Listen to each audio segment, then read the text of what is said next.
বিসমিল্লাহির রহমানির রহিম। তিন, আমরা একটি সূরা জানি, সবাই আমরা পড়ি। আল্লাহ পাক কোরআনে একটি সূরা নাযিল করছেন, সূরার নাম হচ্ছে তিন। যে সূরার মধ্যে আল্লাহ পাক মানুষের প্রশংসা করে বলেছেন যে পৃথিবীর মধ্যে মানুষের সাথে সৌন্দর্য আর কোনো দ্বিতীয় কিছু নাই। অনেকে হয়তো দেখছেন, অনেকে হয়তো দেখেন নাই। আমার কপিল বাবু আমাকে 1 রিয়াল দিয়েছে, 1 রিয়ালে 3 ফল কেনার জন্য। অবশেষে আমি 1 রিয়ালের ফল 3 ফল কিনে আনলাম। যে এতে দেখেন, এই যে একটু এই কি একটু মারি দিল,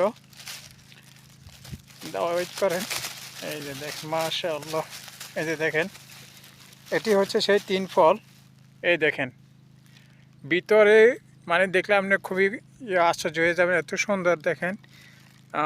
এই যে বিসমিল্লাহির রহমানির রহিম। এই যে দেখেন কত সুন্দর। এই সেই ফল, যে ফলের কসম আল্লাহ পাক কোরআনে কে মানুষের প্রশংসা করেছে।